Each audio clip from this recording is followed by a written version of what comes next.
pantalla y estoy también con Miguel Lohner, Premio Nacional de Arquitectura, para conversar sobre el derecho a la vivienda, bueno, su balance del plebiscito de salida y su postura sobre este proceso constituyente que al parecer sigue. Bueno, estamos ahí mirando lo que va a pasar hacia el futuro. ¿Cómo está, Miguel? Muchas gracias por venir esta mañana aquí a La Voz de los que Sobran. Muy bien, muchas gracias por la invitación. Agradecido de intentar darnos una explicación de lo inexplicable. Qué buena forma de decirlo. Tratar de darnos una explicación a lo inexplicable. Hemos estado en eso durante la mañana viendo algunos videos bien dolorosos, la verdad, Sí. de gente que claramente no entendió muy bien sobre lo que votó. Pero, ¿cuál es su primer análisis en días que, bueno, no ha pasado nada, la verdad? Han pasado 3, 4 días, pero de todas maneras, ¿cuál es su primer análisis de lo que estamos viviendo? Bueno, para mí fue extraordinariamente sorprendente. Yo te quiero decir que yo participo en una organización llamada Arquitectas y Arquitectos por un Chile Digno, que agrupa a unos 200 profesionales. Qué buena. Y durante el proceso de preparación del plebiscito, nosotros tuvimos una enorme, gran relación con un grupo importante de organizaciones de pobladores, particularmente de campamentos. Campamento, perfecto. Sí, con los cuales discutimos y preparamos nuestra propuesta de norma para llevar a la Constitución. Esto es un proceso que duró, yo te diría, unos 3 meses. Se fueron integrando al final unas 200 organizaciones de pobladores y también comenzamos junto con el único convencional constituyente arquitecto, César Uribe, Perfecto. quien él mismo fue trayendo nuevos convencionales, Benito Aranda y otros. Al final hicimos un trabajo de participación excepcional que creo difícil se pueda reproducir, en el cual prácticamente discutimos palabra por palabra la norma que presentamos a discusión de la convención y que en definitiva fue aprobada en forma abrumadora, sobre 130 votos, todos los artículos, que dieron lugar a los artículos 51, 52, 53, que establecen en general el derecho a una vivienda digna y adecuada. Bueno, Claro. el resultado electoral demuestra que esto no fue suficiente. Es decir, el hecho de haber trabajado con un nivel tan intenso de participación no significa que esto hubiera bajado a las bases a la que pertenecían este importante número de dirigentes poblacionales que participaron con nosotros. Primero. Pero segundo, tampoco podíamos prever el nivel de calumnias y mentiras que fueron capaces de desarrollar desde que comenzó la campaña propiamente tal, cuando ya el plebiscito estaba aprobado, y que efectivamente no cabe duda que tuvieron éxito. Porque difícil tener una norma más adecuada y más favorable a los intereses de las personas, de las familias sin casa o de los pobladores en este país. Difícil, imposible. Y sin embargo, por ejemplo, CIPER realizó una encuesta recién, hace un par de días, Sí. preguntándole a la gente las causas por las que votó, y la inmensa mayoría se refieren a vivienda. O sea, expresiones de la gente, viviendas expropiadas por el Estado, la vivienda no será heredable, las viviendas no serán de las personas, la vivienda pasará al Estado y no será heredada por los hijos, la vivienda pasará, en fin, nos quitarían las casas y no serían heredables, etc. Son puras mentiras. calumnias, son mentiras. Jamás las normas aprobadas tuvieron alguna posibilidad de tener esta interpretación. Pero sin embargo, yo creo que aún no estamos conscientes que en Chile operó por primera vez una campaña de propaganda que ha hecho uso de recursos tecnológicos que nosotros no somos capaces de dominar, que ya probaron su éxito cuando se triunfó en el Brexit en Reino Unido. En Gran Bretaña, que fue la primera ocasión en que se emplearon estos mecanismos tecnológicos avanzados para torcer las voluntades o para inducir determinados conceptos que realmente la población, sobre todo de menores desarrollo culturales, Claro. es capaz de captar, que después se expresaron en la elección de Trump en los Estados Unidos y finalmente la de Bolsonaro en Brasil, y que vuelven a comenzar a operar en Brasil, razón por la cual comienza a cambiar esa mayoría abrumadora en favor de Lula que estaban estableciendo las encuestas hasta ahora. Es algo diabólico, porque son capaces de manejar las mentes sin que estemos conscientes suficientemente de ello. Creo que es un mecanismo que, claro, nos sorprendió, porque te digo, particularmente en el caso de la vivienda, es imposible haber hecho un trabajo de participación más desarrollado, más significativo, más transversal, total, completo, Sí, en que discutimos palabra por palabra con el consentimiento de todos, y que después, dicho sea de paso, en la convención, todos los artículos 51, 52, 53 fueron aprobados con la aprobación de sobre 130 convencionales, cada uno de ellos.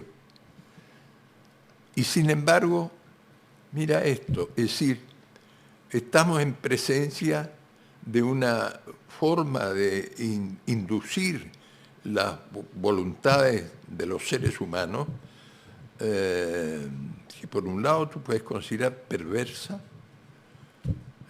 y que escapa de nuestra comprensión.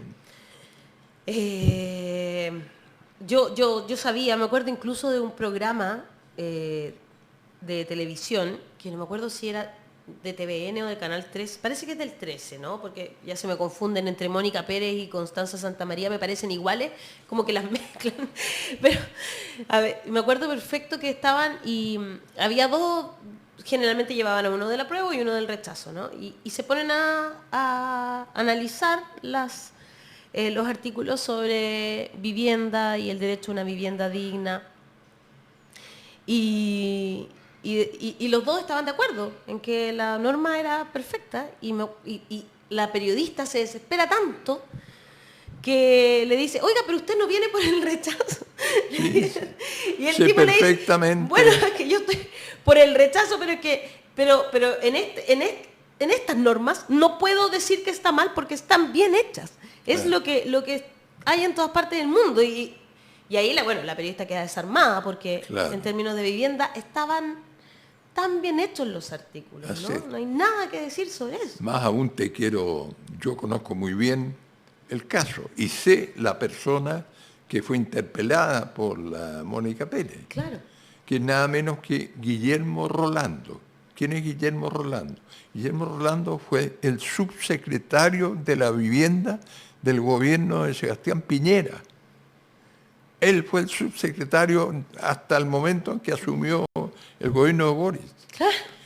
Pero es un hombre... es un hombre de derecha, pero entiende que estaba claro, comprensivo, y entendió que los artículos que establecían el derecho una vivienda digna y adecuada eran absolutamente sensatos y bien concebidos. Y él estuvo de acuerdo.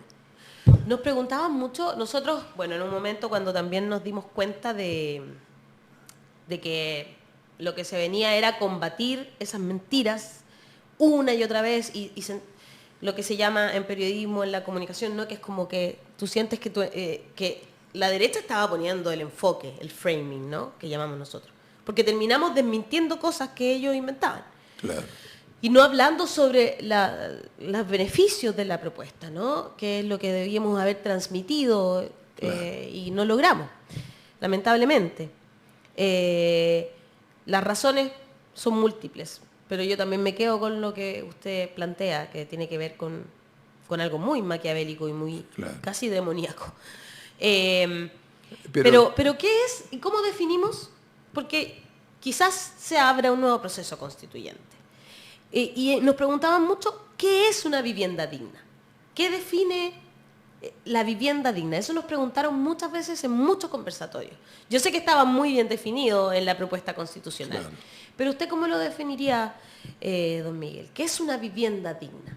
Bueno, pero eso está establecido en los textos universales que se han aprobado y definido al respecto. Es una vivienda que en primer lugar tiene que estar bien construida, cosa que no deja de ser importante porque las políticas de vivienda los últimos 30 años, de vivienda pública estoy hablando, se caracterizaron por construir viviendas vulnerables o altamente vulnerables, o sea, mal construidas. O sea, esta primera consideración es muy importante. Segundo, que tiene que tener respuesta a las demandas de un determinado grupo familiar. Si es un grupo familiar constituido por 2 personas, o por 3, o por 4, tiene que ser compatible con las demandas de esta familia. Tiene que estar ubicada en lugares que sean apropiados para esto, que no estén sujetos a situaciones como anegamientos originados por las razones que sean resistentes, en el caso nuestro particularmente, a los sismos. Es una vivienda que tiene que tener de alguna manera un entorno provisto de los servicios fundamentales que requiere cualquier conglomerado humano, es decir, servicios de equipamiento de salud, educacionales, comerciales, de esparcimiento a una distancia absolutamente razonable. Es una vivienda que tiene que tener fácil accesibilidad a los sistemas de transporte público, en fin, etcétera. Todo este conjunto de condiciones son muy importantes porque, en definitiva, la gran parte de ellos fueron vulnerados por las políticas de vivienda vigentes en Chile prácticamente desde la dictadura, podemos decir, hasta el primer gobierno de Michelle Bachelet, en que algunas disposiciones permitieron eliminar algunos de los peores excesos, pero claro, se mantuvieron hasta el día de hoy otros. En consecuencia, esa es una definición que por lo demás está contenida en las convenciones internacionales suscritas por Chile. Claro, eso es interesantísimo, porque Chile ha suscrito tantos acuerdos, también el 169 de la OIT, ahora hace poquito por fin se firmó el del trabajo, que algo que también ha pasado desapercibido, pero que por fin se firmó, que tiene que ver con tener trabajos dignos también. Y bueno, y entre todas estas mentiras y como ellos ponen el enfoque, porque lo tienen los medios de comunicación hegemónicos, eso no se ha contado mucho, pero deberíamos conversarlo aquí en La Voz de los que Sobran pronto. Daniel Lavé es nuestro editor del sitio web www.lavozdelosquesobran.cl y también tiene una pregunta para usted, Miguel. Yo se la voy a ir transmitiendo muy bien, porque él está ahí en online. Daniel. Sí, Ale, mira, me interesaba preguntarle a don Miguel, un saludarlo, respecto a una columna que él publicó en nuestro medio recientemente de una experiencia está ocurriendo en Valparaíso. Se ha implementado ahí un departamento y él en la columna plantea que en los casi 50 años transcurridos desde el golpe de Estado, dice don Miguel ahí, es la primera vez que ve un plano de diseño interviniendo campamentos. Sabemos que en Valparaíso hay una situación bien seria con los campamentos. Yo quería preguntarle, aprovechar de preguntarle cómo se vincula esto y cómo este tratamiento más humano también de los campamentos. Viña del Mar también tiene importantes campamentos, ahí está el Felipe Camiroaga, mucha gente viviendo ahí. ¿Cómo este trabajo que están haciendo la Municipalidad de Valparaíso, digamos, donde hay otra forma de abordar lo que ocurre en los campamentos, debiera también estar contenido en una propuesta, digamos, eventual que venga, digamos, o en lo que iba a aprobarse ahora, de nueva constitución? Si nos pudiera como un poco, don Miguel, profundizar en esto que se está haciendo en Valparaíso, y cómo eso debe ser algo que debe proyectarse también idealmente a nivel nacional. Muchas gracias, Daniel. Sí, interesante. Sí, entendió lo que perfectamente. Escuchó perfectamente hacia el final. Sí. Y es interesante también porque acá tenemos un programa que se llama La Voz Municipal, donde la persona encargada de vivienda de la Municipalidad de Valparaíso nos explicó este plan, que tiene que ver con más que buscar, ¿no es cierto?, según entiendo yo, si usted me puede corregir, don Miguel, que más que sacar a esa gente de los campamentos y llevársela a otros lugares que se han armado, utilizar esos mismos campamentos que ya existen, ¿no es cierto?, para darles una vivienda digna a esas personas, ¿no? Exactamente. Cuéntenos un poco entonces cuál es su mirada sobre esto que se está haciendo en la ciudad puerto de donde nació este pechito. Es un precedente extremadamente importante. Un momento. Sí, sáqueselo nomás, no se preocupe. Yo te quiero decir que desde la dictadura hasta ahora no había visto ningún proyecto integral de cómo intervenir un campamento hasta ahora. Ese proyecto que ha hecho la Dirección de Arquitectura, Vivienda y Territorio, algo así se llama, dependiente de la Municipalidad de Valparaíso, en el Cerro Rocuán y otro más, sí, son dos en cerros, donde se han aglomerado 4 campamentos. ¿Qué es lo que pasa? Mira, desde la dictadura hasta ahora, la solución a los campamentos consistía básicamente en lograr que las empresas constructoras construyeran 2, 3, 4 bloques de edificios en una zona, digamos, próxima a campamentos, y el Ministerio de los Servicios solicitaban a quienes habían postulado o quienes estaban postulando vivienda, quién postulaba a estas viviendas, claro, dentro de los integrantes de determinados campamentos. Perfecto. Como consecuencia de esto, de un campamento A, 8 familias aceptaban, de otro 12, de otro 10, 14, hasta llenar los bloques. En el mismo día que estas familias se trasladaban a sus nuevos departamentos, llegaban otras familias a ocupar el lugar en el campamento. En consecuencia, claro, nunca hubo una solución integral interviniendo en un campamento para transformarlo en un asentamiento normal. Se consideró que eso era inadecuado y había que trasladarlo a vivienda adecuada en algún lugar. Eso era porque fue la política fijada por la Cámara Chilena de Construcción, no por el Estado chileno. Perfecto. En consecuencia, este proyecto que nosotros vimos en el Cerro Rocuán, en Valparaíso, es admirable. Es un proyecto integral que interviene el campamento, hace una propuesta de vialidad razonable, establece espacios comunes para determinadas actividades que son necesarias, organiza todo de modo que transforma este campamento en definitiva en un asentamiento normal. Esto no es novedad. ¿No? Es lo que siempre se hizo en Chile hasta la dictadura. Si no fue una política del gobierno del presidente Allende. El gobierno de derecha de Jorge Alessandri, demócrata cristiano de Frei Montalvo, todos cuando enfrentaban un campamento tenían esa actitud. Pero, ¿qué pasa? Como las políticas de vivienda a partir del golpe militar no fueron jamás dirigidas velando por el bien común, sino por los intereses de las grandes empresas constructoras. Una gran empresa constructora no se va a meter nunca a un campamento a mejorar la vialidad, las instalaciones sanitarias, desplazando las viviendas que haya que desplazar con el objeto de abrir. No, porque eso no es negocio. Y desgraciadamente, en esta interminable transición que hemos tenido posterior a la dictadura, esa política se ha mantenido. De manera que el ejemplo dado por la Dirección de Vivienda y Territorio de la Municipalidad de Valparaíso es admirable.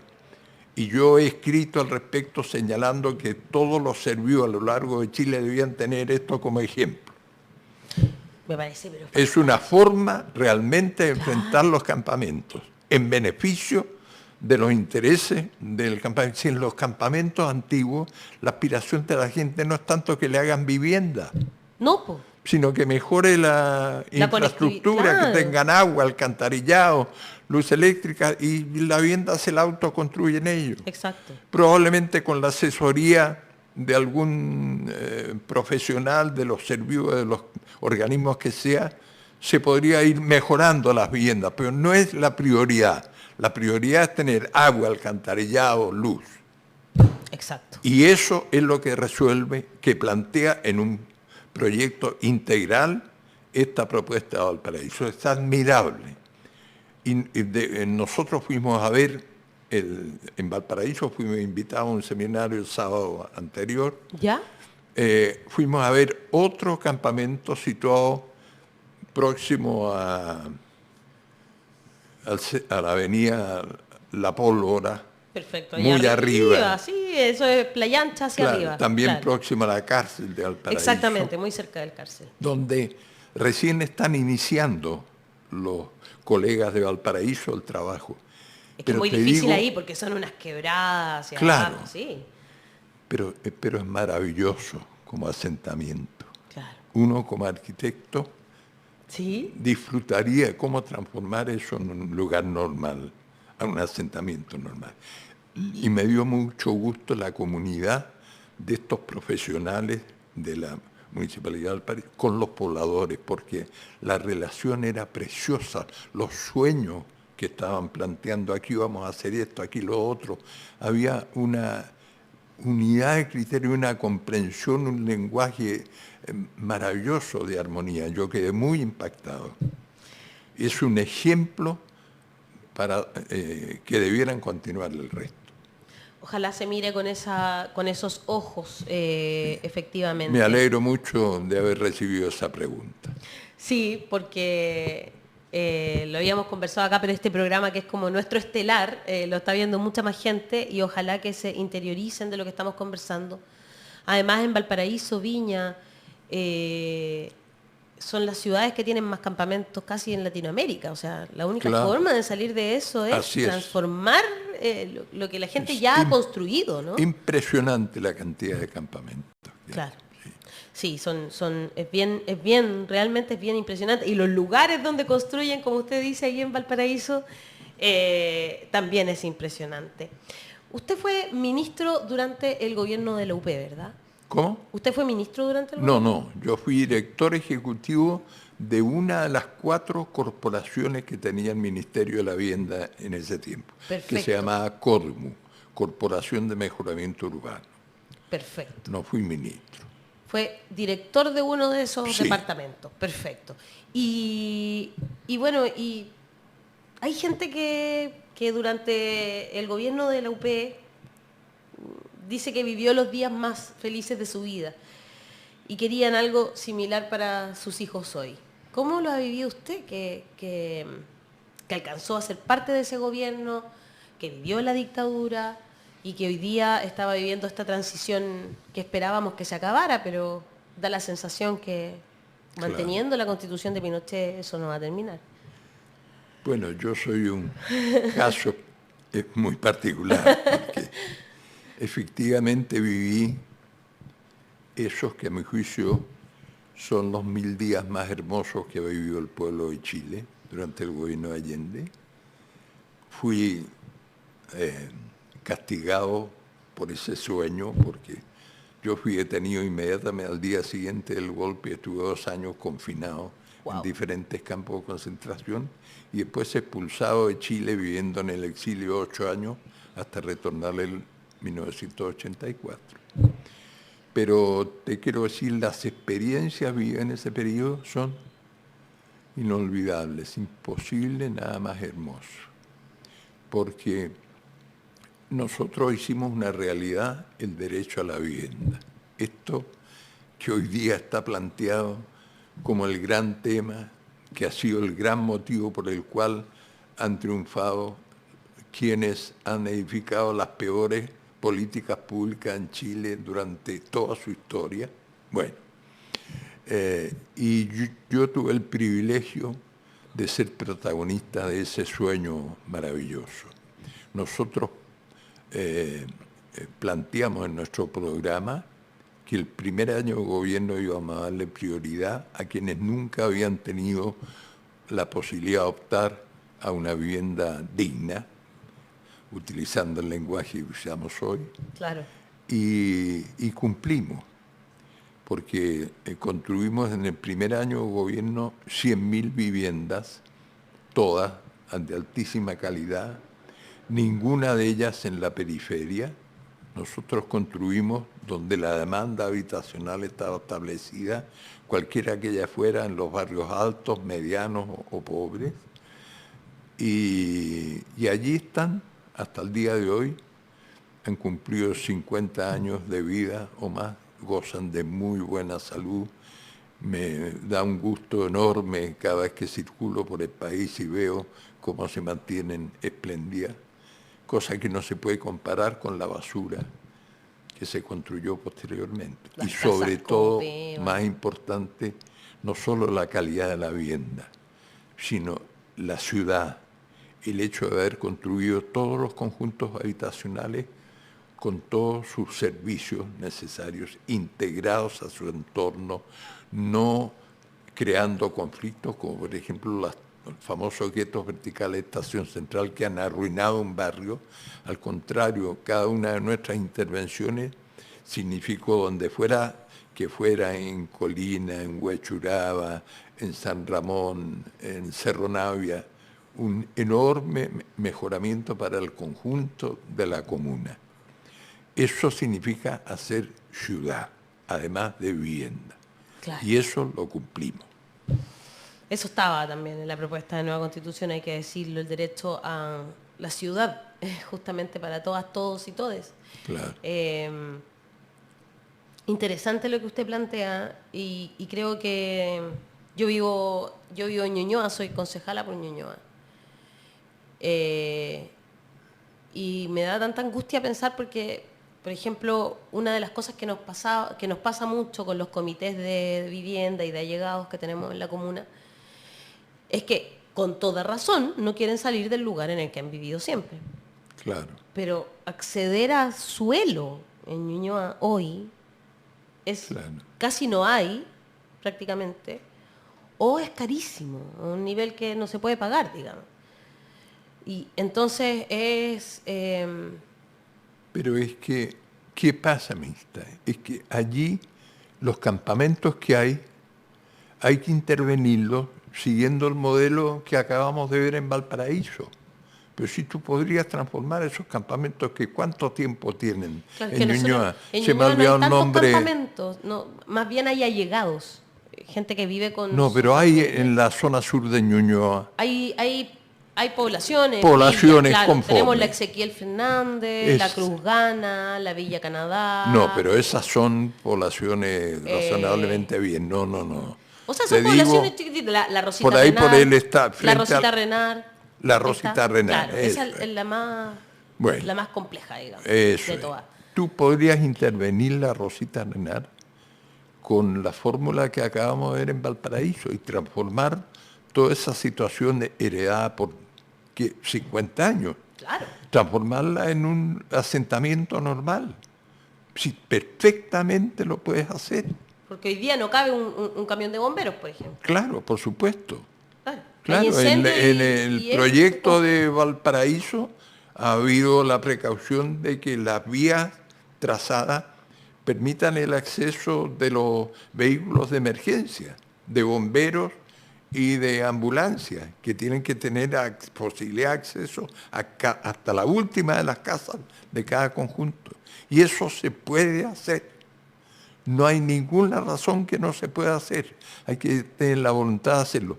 Por lo demás te quiero decir, eso fue una política vigente en Chile desde prácticamente las primeras políticas públicas de vivienda hasta la dictadura. Si no fue solamente durante el gobierno del presidente Allende, que probablemente tuvo un auge. Claro, nosotros también tenemos la Villa Frey, que es un Claro. ejemplo, claro.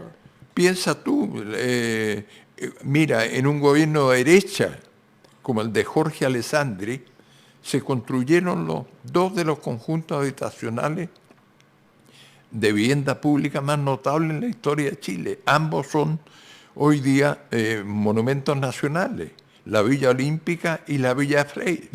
Claro. Fueron construidas durante el gobierno de Jorge Alessandri, un gobierno de derecha. Lo que ocurre es que los departamentos técnicos de las corporaciones, en este caso la Corby, mantenían su excelencia cualquiera que fuera el gobierno de turno. No se cambiaban las políticas, ningún gobierno se le ocurrió acabar con estos departamentos técnicos admirables. Porque eran departamentos técnicos, claro. Exactamente. Sí, totalmente. Profesionales de un altísimo nivel. Totalmente. Voy a leer algunos comentarios que tenemos a esta hora. Marcela Guzmán dice, el invitado pasa directo al grupo de sabios. Ariela Díaz dice, totalmente don Miguel, mi mamá vive en Estación Central y es horrible. Ruth Riquelme, mi papá antes de la dictadura tuvo derechos sociales, incluso su vivienda que tiene ahora y una jubilación digna. Doris Vera, qué ser humano más bello, necesitamos más como él. En YouTube, Lino Olivares dice, dejen esta entrevista para mandarla, porfa. Gloria Galvez, sí, eso fue maravilloso. Todos los niños con su medio litro de leche, que significaba tener asegurado el desayuno y las onces. Rosa Liliana Escalante Durán, qué bien, don Miguel, un lujo de invitado.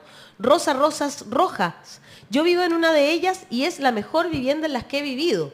No, ¿cuál será, Rosa Rojas, para que nos digas? Vicky dice, mucho amor para el arquitecto, se nota que es un hombre sabio, un hombre bueno. En Instagram, Camis Pardo dice, en Independencia, quienes pensamos que la invasión de empresas inmobiliarias ha llevado a destruir lo que es un barrio, comunidad afectada, indiscutiblemente tenemos muy presente a don Miguel Loner. Lorena Palleras dice, excelente exposición, clarísimo, lo felicito don Miguel. La verdad estaba bien deprimida, con rabia y a punto de explotar. Usted me hizo muy bien en la sanación, dice. Carolina O dice, sí don Miguel, yo vi a mi padre muy contento en esa época, yo tenía 8 años. María Soledad Ponce, grande don Miguel Loner, gracias por todo el trabajo con las comunidades más pobres. Gloria Galvez, la conozco, vivía en Las Palmeras casi con Macul y en la escuelita donde estudiaba tenía compañeros que vivían en la Rosita Renat. En Facebook, Tamblay Jacqueline dice, las viviendas eran casas o edificios de 4 pisos con 3 dormitorios, 1 y medio baños, etc. Bien ubicadas, hasta el día de hoy están vigentes. Bruno Leiva dice, más pena me da con las cosas lindas que dice Miguel Loner. Nos perdimos un buen vivir por la rechucha. María Eugenia dice, acá en Villa Alemana hay departamentos como los que habla don Miguel Loner. Tienen hasta plazas dentro del recinto, son súper seguros y bien ubicados. En cambio también hay casitas de fósforos que llaman viviendas sociales, 50 metros cuadrados, cuando mucho, ubicadas en las fronteras de las comunas con calles intransitables hasta para el camión del gas. Nuestro público que hace comentarios sobre nuestros sueños, sobre lo que queríamos para todas y todos, pero no tenemos que perder la esperanza. Hay proyectos como el de Valparaíso, que don Miguel nos explica y que podrían ser replicados en otras comunas, y que por supuesto todavía exista gente como usted, Miguel, que se preocupa del buen vivir de todas y todos y que Somos muchos. ha aguantado tantos años y nosotros recién perdimos esta elección y ya estamos deprimidos. Yo lo miro y digo, pero pucha, necesito un poco de su resiliencia y resistencia. Con mucho gusto. Muchas gracias. Miguel Lohner, Premio Nacional de Arquitectura, un sabio como lo llamaron en nuestra comunidad. Queremos agradecerle estar hoy día aquí en el estudio de La Voz de los que Sobran para conversar, para analizar y para entregarnos un poquito de su resistencia. Muchas gracias. Muchas gracias a ustedes. Me alegro mucho de esta opción de poder aclarar cuántas mentiras y calumnias, desgraciadamente, tuvieron eco en la elección del domingo pasado. Pero nosotros hemos aprendido de las derrotas, quizás más que de las victorias, de manera que sigo siendo optimista. Muchas gracias. Gracias, don Miguel. Con eso terminamos el programa del día de hoy. Daniel Lavé, muchas gracias por haberme acompañado hoy día también. Un abrazo para ti. Un abrazo, Ale, y muchas gracias también a don Miguel. Que esté muy bien. Se despidió también de usted, Miguel. Un abrazo entonces. Nosotros nos encontramos mañana, como siempre, a las 10 de la mañana. Mañana sí estoy acompañada por Hassan y Jaime Coloma.